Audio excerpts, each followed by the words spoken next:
gajah? Nama gajahnya Manohara, Bapak. Iya, Manohara. Usianya baru 14 tahun ini. Iya, 14 tahun. Silakan hadiah diberikan ya, makanannya ke gajahnya. Iya. Oke. Oke.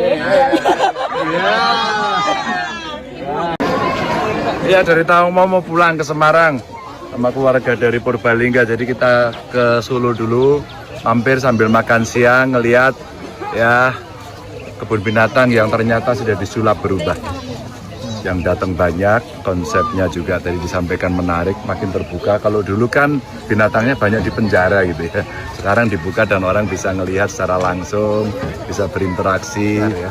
Tapi tetap harus hati-hati, ikuti seluruh perintah dari petugas.